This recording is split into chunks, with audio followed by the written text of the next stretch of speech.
Hello everybody and welcome to another episode on the StoneCraft server. This is episode 8 and today we're actually starting with a lot of progress done. Since the last episode I've done a little bit of brainstorming and all of that for the build, and this is what I have so far. Okay, after a lot of trial and error, and then I tried to do it by myself and I sort of gave up on the creative side. I decided to use a design by YouTuber Magma all the way from 2016, and did some changes for it myself with new blocks that have been added since then, because it's been a while since 2016 and a lot of blocks have been added to Minecraft. So the original one had like a stone, cobblestone, andesite thing, and I made it into graphite. Is that what it's called? I think. Then this tower was a lot chunkier, so I made it smaller, and I'm gonna put Santa inside of there. Then inside here, thanks to campfires, before we had to use netherite. We had to use, you know, the nether block, the netherrack. There you go. We had to use netherite, so now I can just use a campfire, and it does a smoke signal, which is a lot more credible for a chimney. And I've left it empty because once we build all of this, I'm gonna basically like have it. I'm gonna put inside a couple of extra things that I still haven't planned out yet, but I will, you know, think it over and eventually choose what to do. I'm thinking, what if yeah, I think this will look a lot better, because even though it's supposed to be like Christmassy, shoppy type of thing, yeah, it makes it look more magical if no lights are showing. Yeah, it's looking pretty good. Now I gotta get all of the resources, which admittedly so, especially because this is made out of quartz and concrete. It's actually quite a bit of work to get all of the resources to build it. But I feel like once we do build it, it's gonna be incredible, and one of the prettier things on the Christmas/winter district. Okay, everybody, I've managed to get myself a bit amount of resources. I think it'll probably be enough.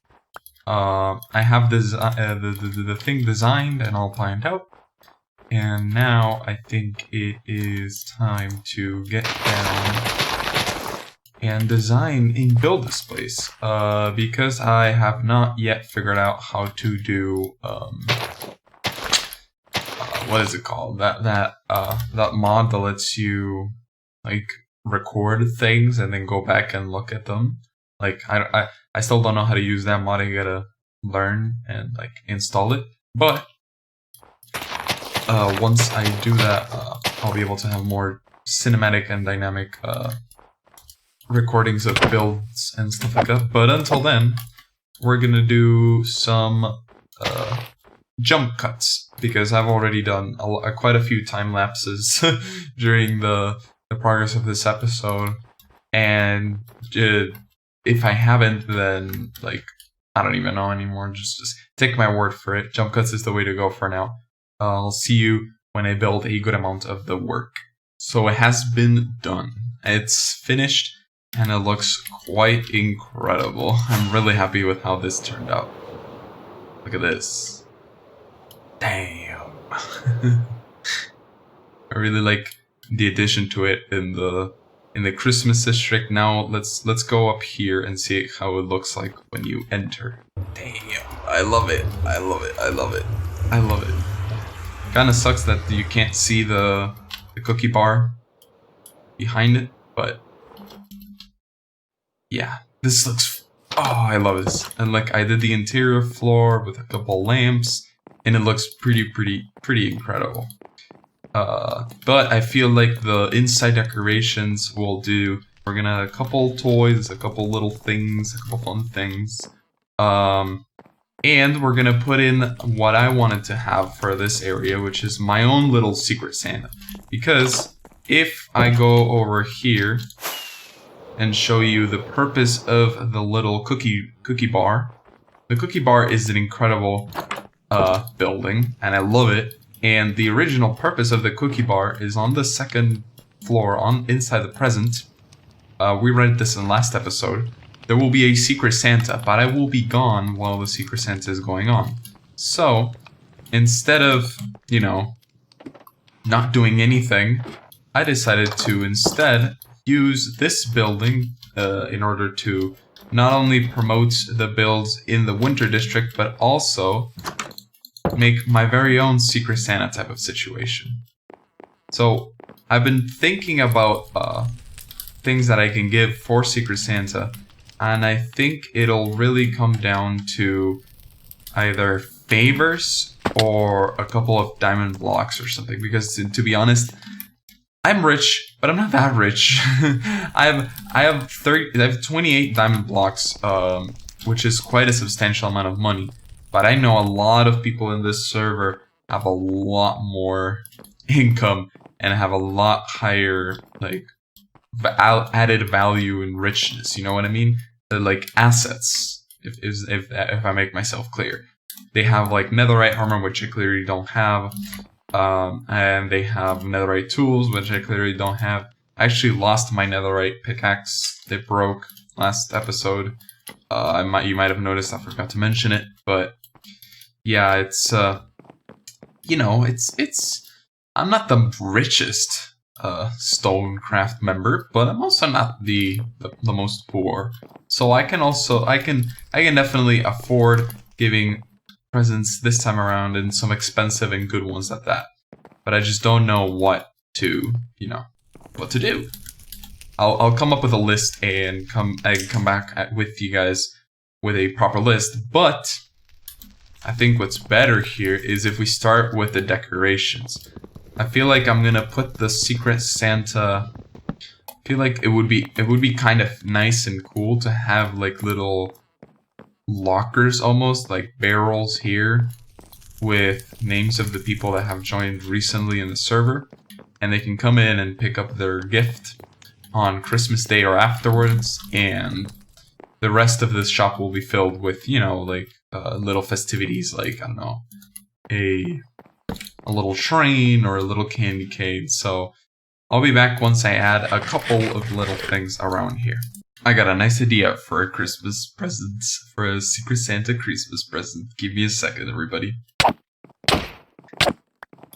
Okay, I got 11 of my heads. One of them is for me, right? But the other ones are going to be part of the Christmas presents. Cool. I lost all my experience levels, but this was worth losing the experience levels. I have a list of people, 10 names that have joined recently on the server, so I know that they are playing, and we're gonna put down a little barrel and a little sign next to them so that they know that they have a little gift there. Okay, everybody, since I cannot account for everybody, you know, because people do come in and go, and especially during the Christmas season, they have more time. So what I did instead is I made 10 gifts, 10 gift boxes, and it says Xmas gifts first come, first serve. And you open one, and each gift comes with one stack of firework flight duration 3 rockets, one stack of one sensible IOU, meaning you can request me something that is within reason. Obviously, I won't mine out an entire chunk, those types of things now, but like I can help you get certain resources, etc., etc. And my head that Anatype John helped me with.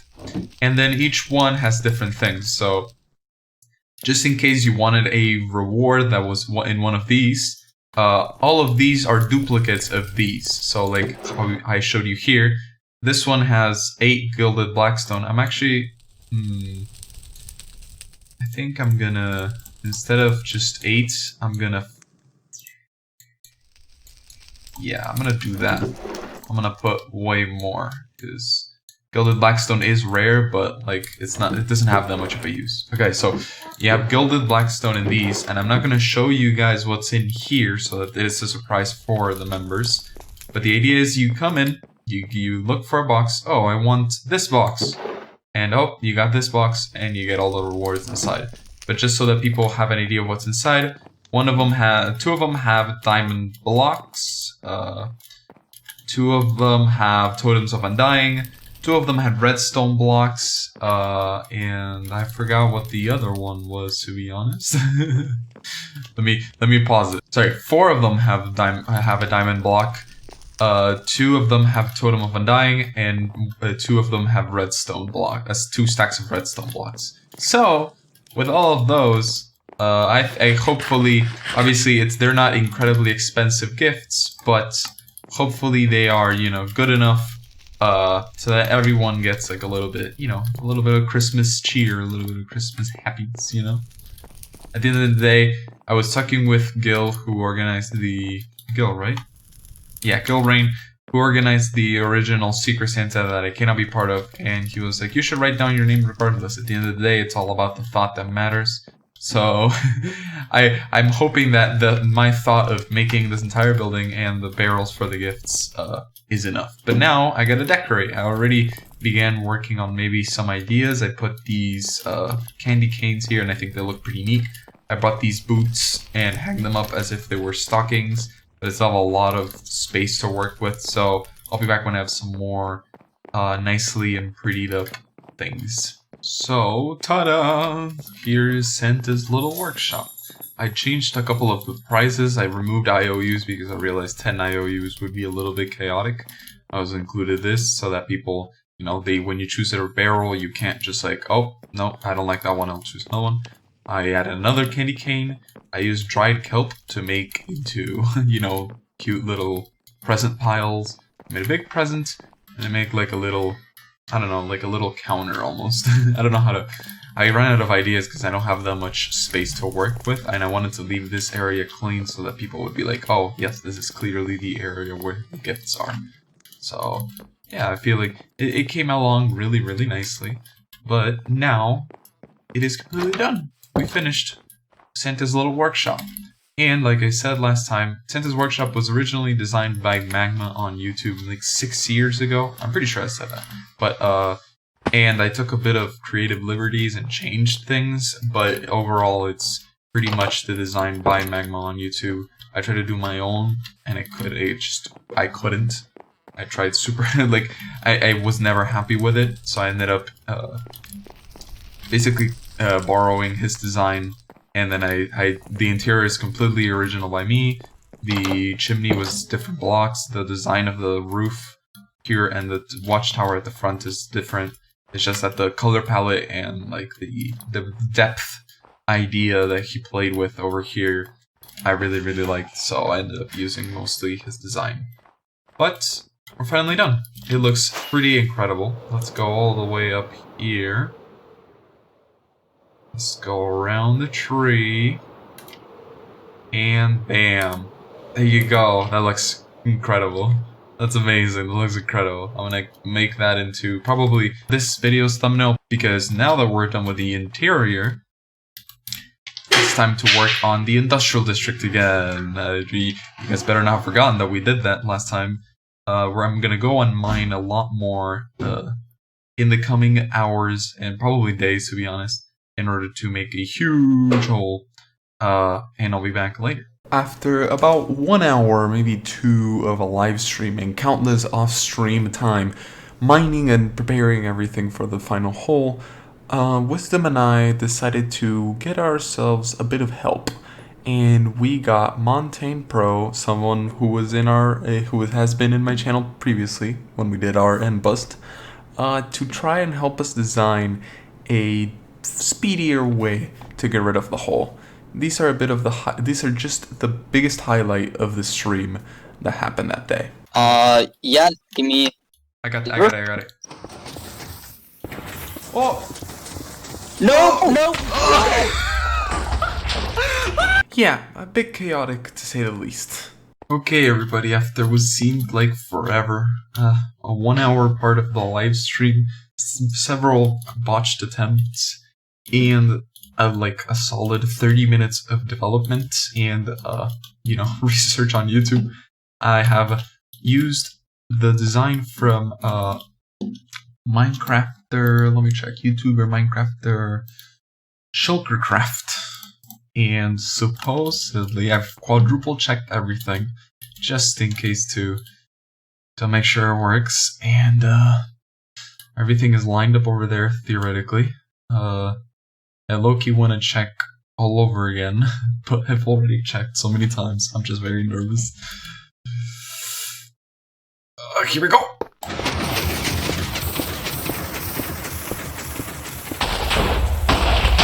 It's working! It's working! No, please tell me it returns. It has to return, please. Please return.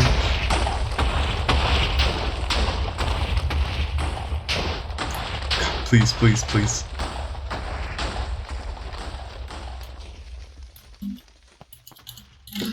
I'm gonna go grab obsidian.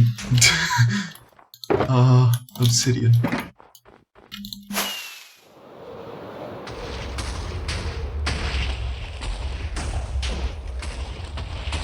Oh my god, oh my god, oh my god, oh my god.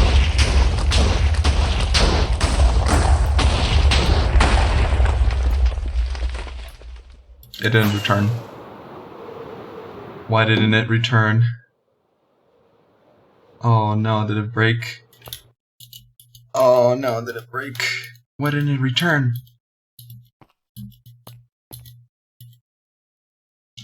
I'm so confused.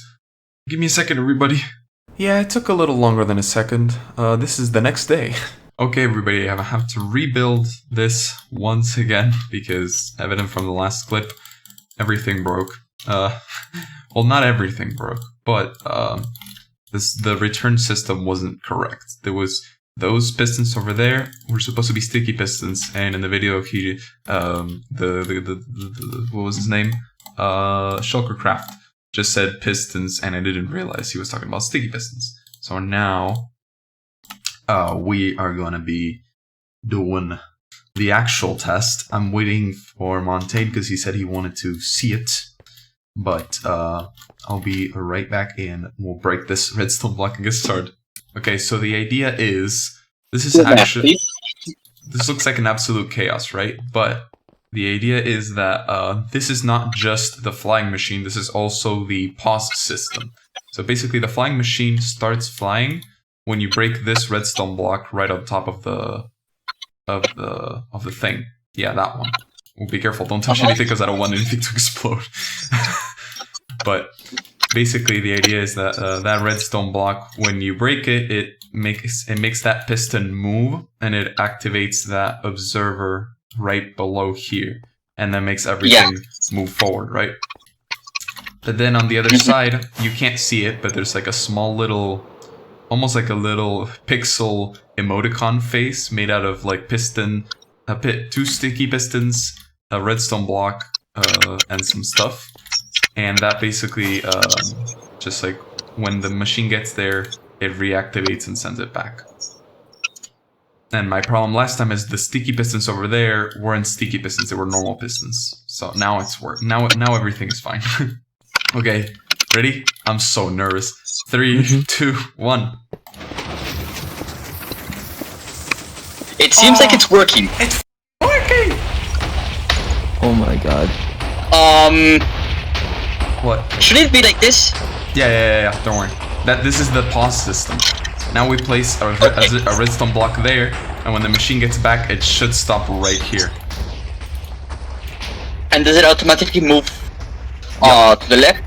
Yeah, it should. It should at the very least. That's what didn't work last time. Let's just wait and see if it does come back.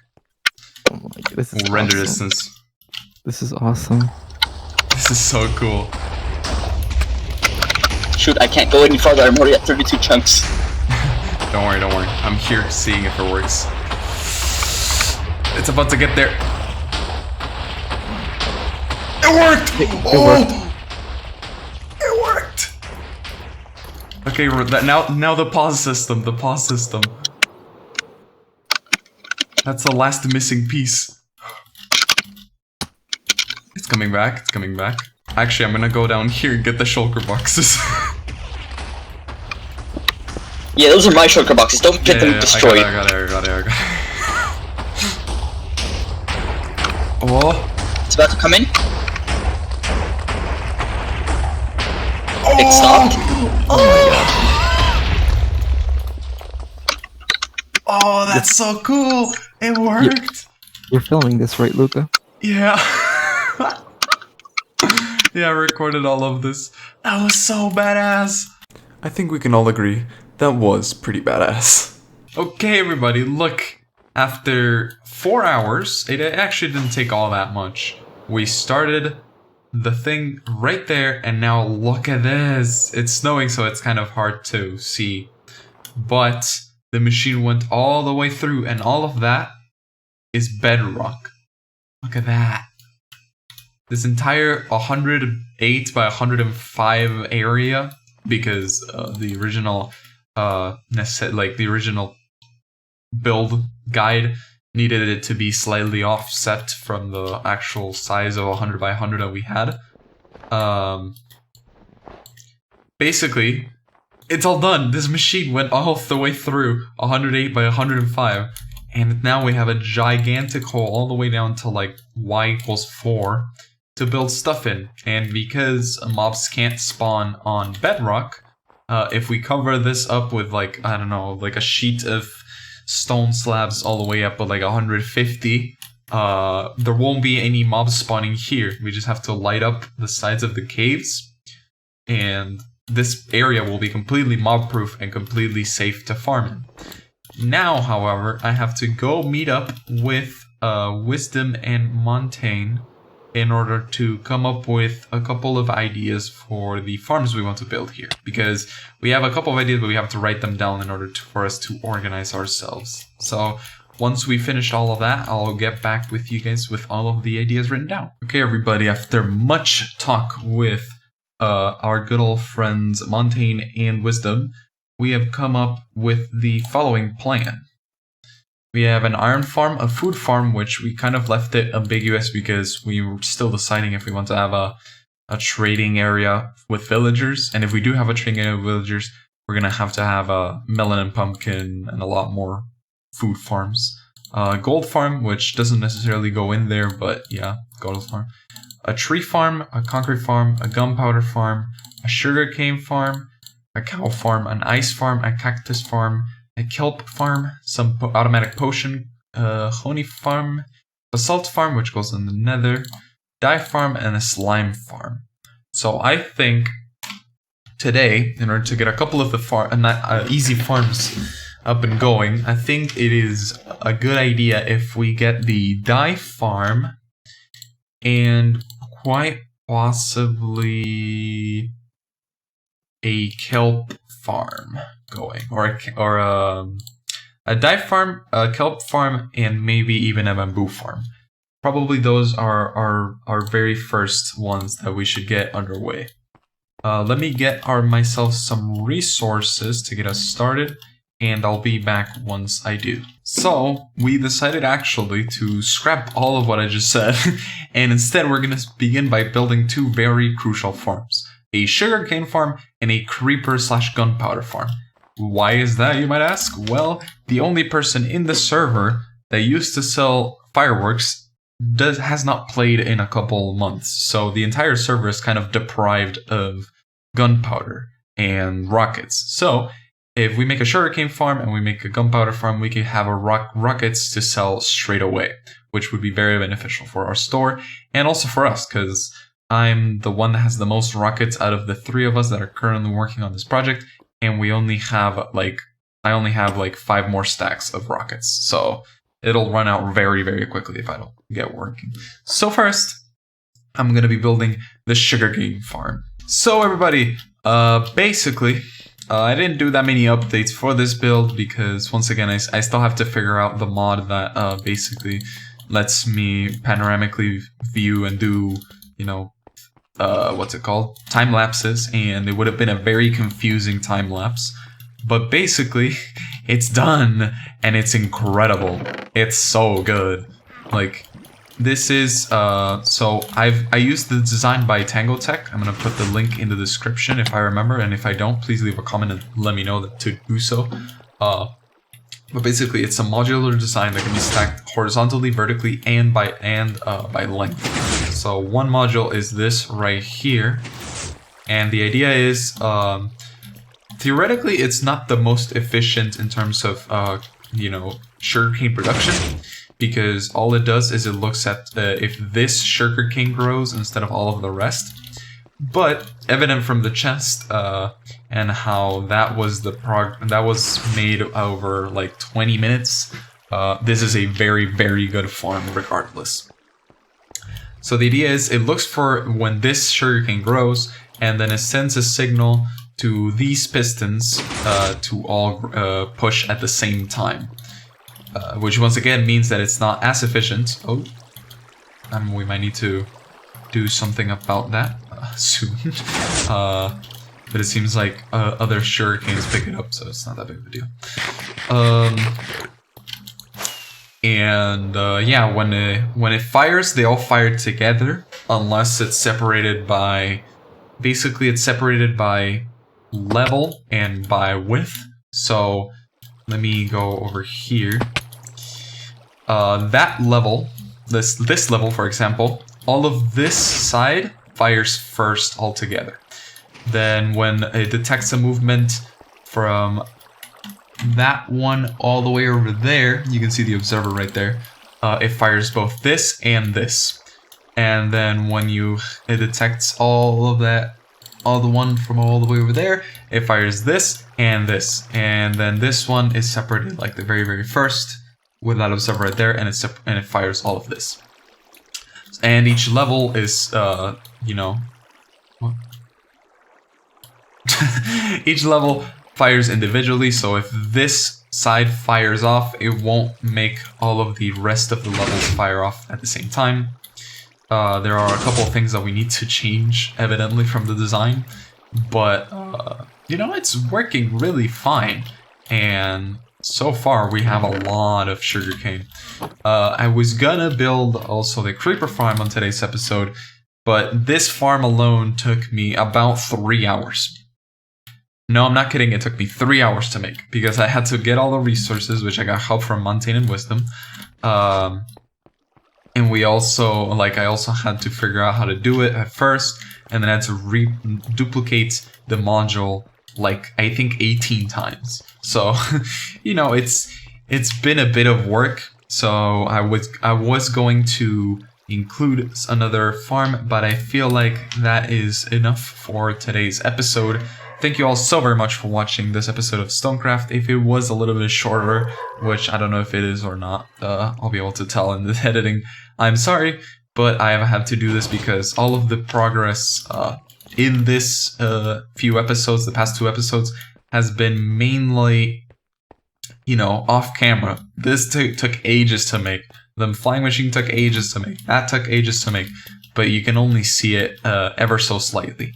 But once I get back from my beach vacation, which I am currently in, which is why I haven't been able to put that much time into this episode, everything will go back to normal. I'll probably be building the creeper farm next, and maybe the carrot and an iron farm next. So thank you all so very much for watching. Papa bless, all the love, and I'll catch you next week.